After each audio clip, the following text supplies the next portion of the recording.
किसी दार्शनिक रचना का लक्ष्य निष्कर्ष निकालना नहीं होता, बल्कि उससे हमें अधिक स्पष्ट दृष्टि से अपने अंदर झांकने में मदद मिलती है। वास्तव में सुकराती तर्क विद्या के अनुरूप कोई भी दार्शनिक रचना किसी तयशुदा निष्कर्ष पर पहुंचने की चेष्टा नहीं करती है, या किसी एक या अनेक शोध प्रबंधों को प्रमाणित या उनकी पुष्टि नहीं करती है, बल्कि अपनी ही और दूसरों की समस्याओं, पूर्व धारणाओं तथा स्वीकार कर लिए गए विचारों को कसौटी पर परखने, अपने मन एवं दूसरों के मन के धुंधले अंधकारमय कोनों व दरारों को प्रकाशित करने का प्रयास करती है। उसका उद्देश्य किन्हीं निष्कर्षों पर पहुंचना नहीं, बल्कि हमारी मदद करना होता है, ताकि हम अधिक स्पष्ट दृष्टि से अपने अंदर झांक सकें। कोई भी आधुनिक पाठक सहज ही समझ जाएगा कि तर्क विद्या का मतलब यह होता है कि दो या दो से अधिक विद्वान आपस में वार्तालाप के माध्यम से जांच पड़ताल में सहयोग करते हैं। वे तर्क वितर्क के जरिए एक दूसरे को मात देने की कोशिश नहीं करते, बल्कि सच्चाई तक पहुंचने का प्रयास करते हैं। किसी वक्ता द्वारा प्रस्तुत किए गए किसी काम चलाऊ सुझाव, परिकल्पना को तब तक संशोधित किया जाता है और सुधारा जाता है जब तक उसका पूरा अर्थ स्पष्ट प्रकट नहीं हो जाता। उसके बाद आलोचना का दौर चलता है, जिसके फलस्वरूप उस सुझाव एवं परिकल्पना को तब तक संशोधित किया जाता है और सुधारा जाता है। इसके बाद आलोचना का दौर चलता है, जिसके फलस्वरूप उस सुझाव को या तो पूरी तरह नकार दिया जाता है या कोई दूसरा सुझाव रखा जाता है, जो हो सकता है दक्षतापूर्वक परीक्षण किए जाने पर सच्चाई के निकट पहुंच जाए।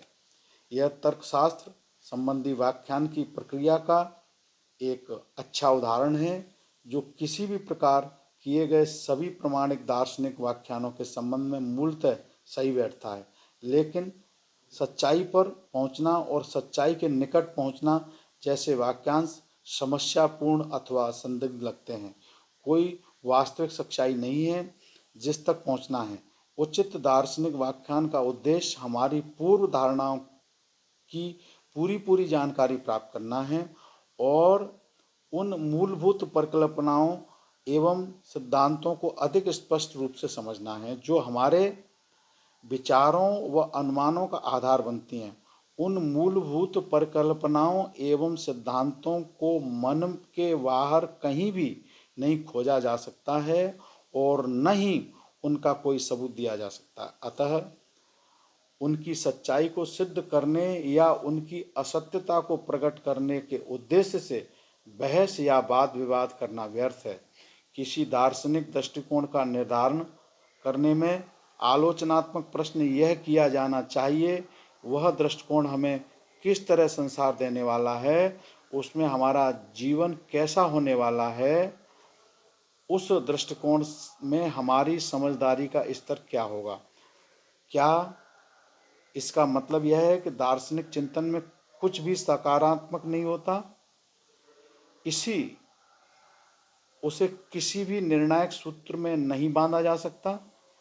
सूक्ष्म परीक्षण करना समग्र दार्शनिक कृत्य नहीं तो और क्या है? वह सतत एवं शाश्वत कार्य मानवीय बुद्धिमत्ता की वास्तविकता और मानव मन की सत्यनिष्ठा की निरंतर पुष्टि करता है और उसे चरितार्थ करता है।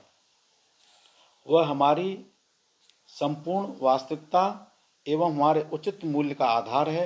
यह वास्तविकता हमारे आदर्शों एवं सिद्धांतों में रचनात्मक अभिव्यक्ति पाती है और सिद्धांतिक प्रतिमान हमारी वास्तविकता में गहरी जड़ें जमाए रहते हैं तथा उस हद तक सच होते हैं जहाँ तक वे उस वास्तविकता को अभिव्यंजित करते हैं।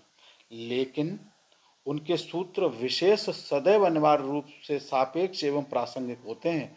जब सत्य के रूप में उन्हें अंतिम एवं निरपेक्ष मान लिया जाता है, वे धर्म सिद्धांत एवं अंधविश्वास में तब्दील हो जाते हैं। यही कारण है कि उनका निरंतर पुनः परीक्षण करना, नए नए प्रश्नों की प्रकाश किरणों के नीचे उन्हें रखना, सारी निश्चित चिंतन प्रक्रिया की अंतर्निहित अपर्याप्तता को उजागर करना जरूरी हो जाता है। और दर्शन शास्त्र यही महत्वपूर्ण कार्य करता है। और क्योंकि आदर्श सूत्रों में हमारी अंतरंग वास्तविकता की अभिव्यक्ति किसी बाहरी वस्तुनिष्ठ यथार्थता का वर्णन नहीं करती या करना नहीं चाहती, इसलिए सत्यता की धारणा अप्रासंगिक हो जाती है और उस पर लागू नहीं होती है। मेरे कहने का अभिप्राय यही है कि सारा का सारा दार्शनिक चिंतन मनगढ़ंत एवं रहस्यमय है। तथ्यों से इसका कोई संबंध नहीं है। इसका सारा संबंध मूल्यों से है, अच्छाई सौंदर्य के मूल्यों व महत्व से है, और न सच्चाई से, नहीं अपितु सत्यवादिता से है। शेष परीक्षित जीवन अध्याय का आगे वर्णन होगा। Thank you.